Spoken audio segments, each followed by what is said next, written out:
लोना कहता है कि आज हम इस सूत्र में थोड़ा बीज के बारे में जानेंगे कि ये बीज का क्या रहस्य है, बीज से क्या क्या पनपता है और किस चीज़ का बीज है और किस चीज़ का बीज नहीं है।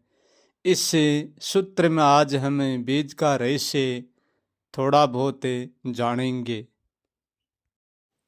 हमारा बीज दो प्रकार का है और दो प्रकार का बीज होकर एक ही सिक्का है और दोनों बीज एक ही सिक्के के दो पहलू हैं।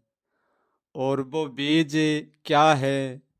हमारा एक बीज है वो शरीर बीज है और जो दूसरा बीज है वो विचार बीज है। जो शरीर बीज है वो तीन ही तत्व का है और जो विचार बीज है वो दो तत्व मिलकर निर्मित होता है। शब्द तत्व और प्राण तत्व मिलकर विचार बीज का जन्म होता है। और जो हमारा शरीर बीज है उसमें धरती तत्व और जल तत्व और अग्नि तत्व, ये तीनों बीज मिलकर हमारे शरीर का निर्माण करते हैं। इसलिए एक हमारा शरीर बीज है और दूसरा हमारा विचार बीज, शब्द रूपी बीज है। परंतु जिस बीज ने पोषण देता है और जिस बीज को ओढ़ कर फिरता है, भला वो स्वयं कभी भी बीज नहीं हो सकता, वो बीज नहीं है। शरीर को धारण करने वाला और विचार को धारण करने वाला धारण तो करता है परंतु वो स्वयं कभी बीज नहीं होता, क्योंकि वो बीज होता तो वो उनके शामिल ही होता, इन्हीं दो बीज में से ही होता, वो कभी भी तीसरा नहीं कहलाता। इसलिए वो कोई बीज नहीं है, वो बीज में उतरता है, बीज को धारण करता है।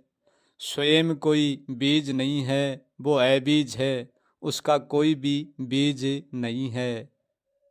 जो बीज को धारण करता है, शरीर बीज को और विचार बीज को धारण करता है, उसका मैं नाम जानकर भी उसका मैं नाम नहीं जानता हूँ, इसलिए उसका नाम मैं नहीं कह सकता हूँ।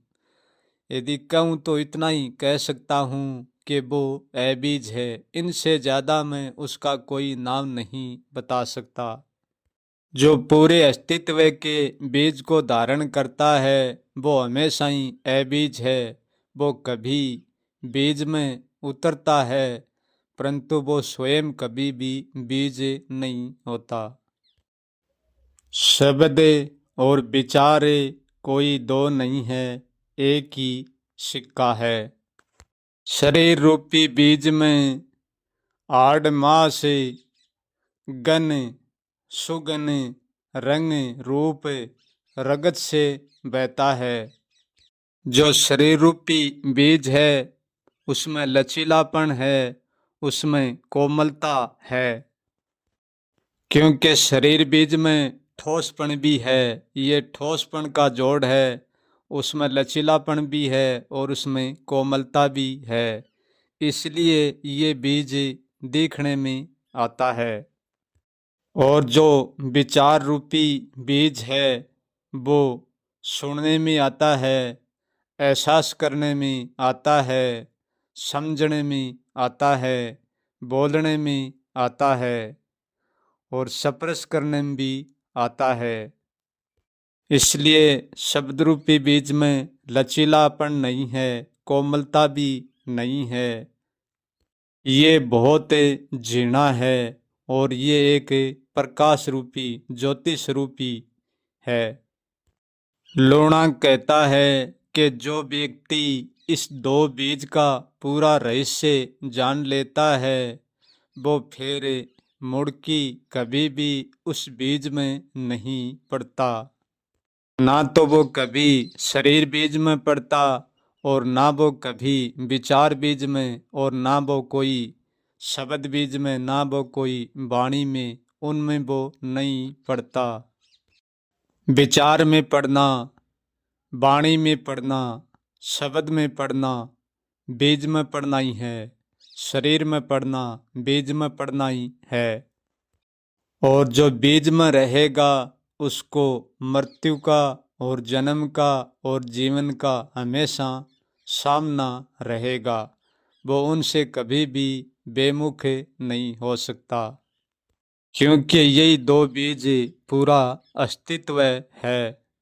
ये पूरे अस्तित्व से जुड़े हुए हैं, क्योंकि इस बीज को जो धारण करता है वो बीज के साथ एक रस हो जाता है। इसलिए वो बीज से कभी भी नहीं छूट पाता, छूटकर भी नहीं छूटता है। एक शरीर से छूटता है तो दूसरे शरीर में बन जाता है।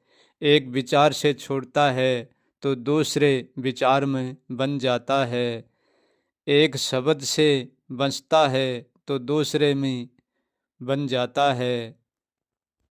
यहाँ जितना भी पुकारने के लिए नाम दिया जाता ही, वह सारा नाम अनगिनत अनंत पार नाम ही, उसका कोई पार नहीं है।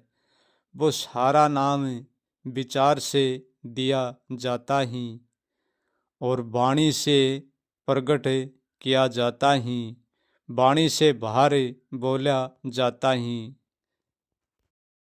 विचार, शब्द, वाणी, ये तीनों अलग अलग ही और एक भी ही। शब्द हमेशा ही विचार से पहले आता है, परंतु विचार के बिना शब्द कुछ करता नहीं है, क्योंकि शब्द अपनी ओर से कुछ भी नहीं करता है। जो करता है वो विचार ही करता है।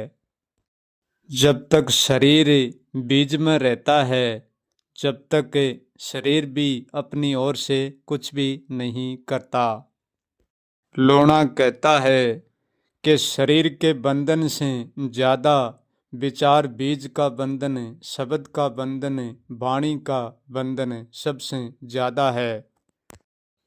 यहाँ जितने भी शब्द बोले जाते हैं, जितने भी नाम बोले जाते हैं, वे विचार से और निर्विचार से ही जन्म लेते हैं। शब्द भी अपनी ओर से कुछ नहीं होता और कुछ नहीं करता। नाम भी अपनी ओर से कुछ नहीं होता और कुछ भी नहीं करता।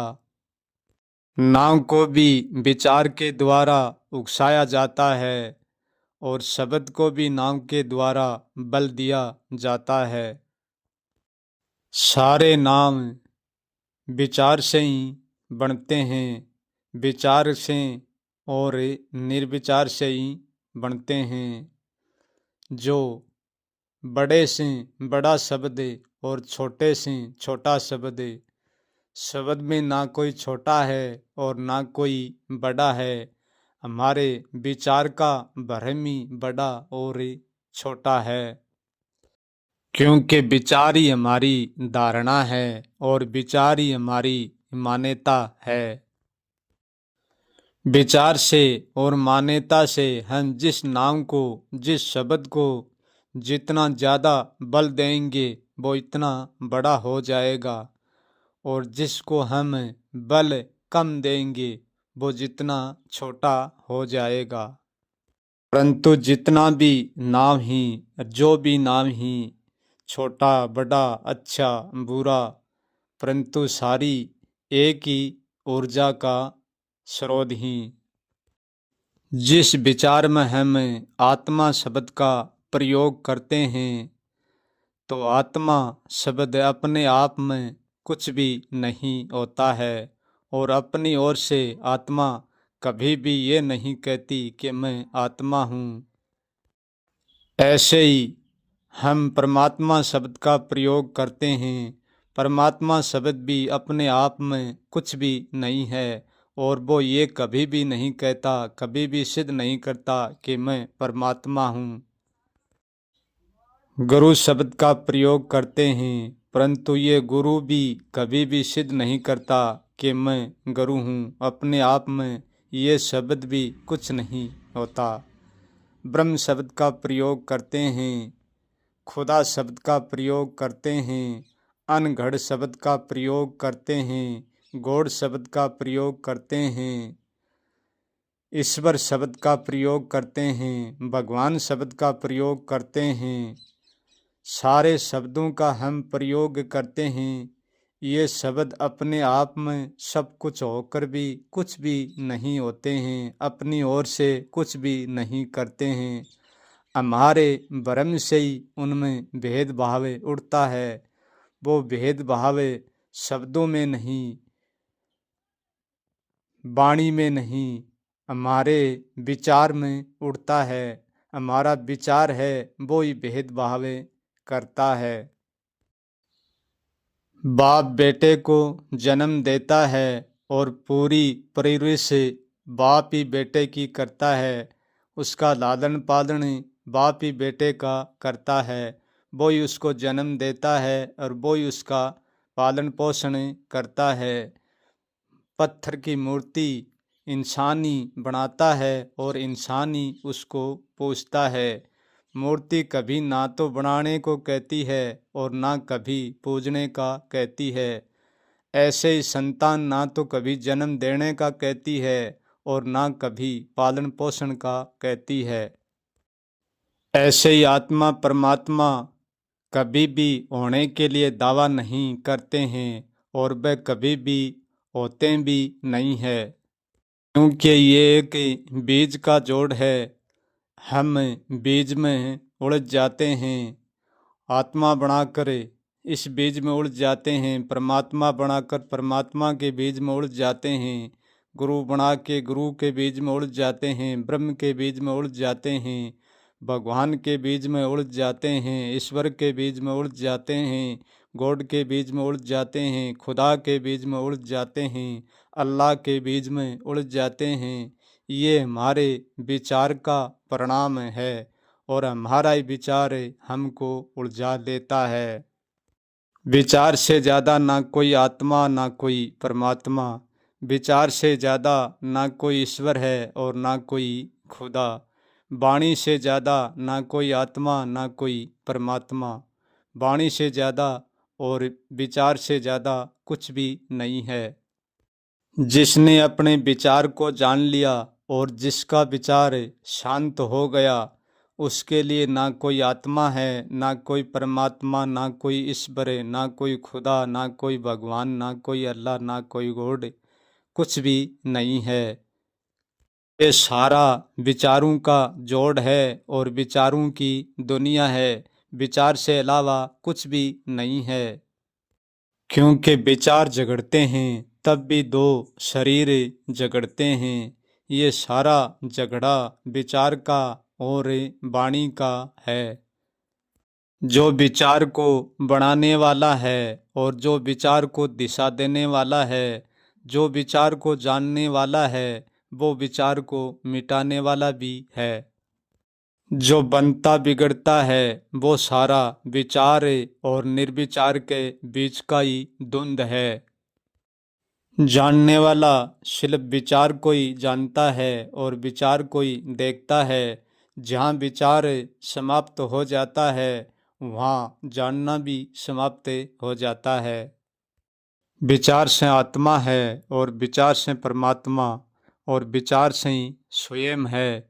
यदि विचार नहीं है तो ना कोई आत्मा है, ना कोई परमात्मा, ना कोई स्वयं। ये विचार का अनंत अनगिनत बीज है। एक बीज से छूटता है वो दूसरे में पड़ जाता है। आत्मा बीज से छूटता है वो परमात्मा बीज में पड़ जाता है। स्वयं बीज से छूटता है वो किसी और बीज से पड़ जाता है। हर बीज का हर विचार का आप ही करता है और आप ही धरता, आप ही भरता है। लूणा कहता है कि विचार को जान लिया वो सब कुछ जान लिया, उसके लिए कुछ भी नहीं है। यहाँ आत्मा परमात्मा को नहीं पकड़ना है और नहीं उनको छोड़ना है, क्योंकि वो पकड़ कर भी पकड़ा नहीं जाता और छोड़कर छोड़ा भी नहीं जाता, क्योंकि वो हमारे विचार में ही। हम हमारे विचार को समझ लिया तो हम सब कुछ समझ लिया। यहाँ कुछ भी नहीं पकड़ा जाता और कुछ भी नहीं छोड़ा जाता। यहाँ ज्ञान और अज्ञान के कारण यहाँ छोड़ना और पकड़ना मिलता है। जो व्यक्ति ज्ञान और अज्ञान से परे हो गया वो सदा मुक्त है। अपने विचार से आत्मा बनाकर अपने विचार से सुख ले लो और मन बनाकर अपने विचार से दुख ले लो। दोनों विचार खुद के ही होते हैं।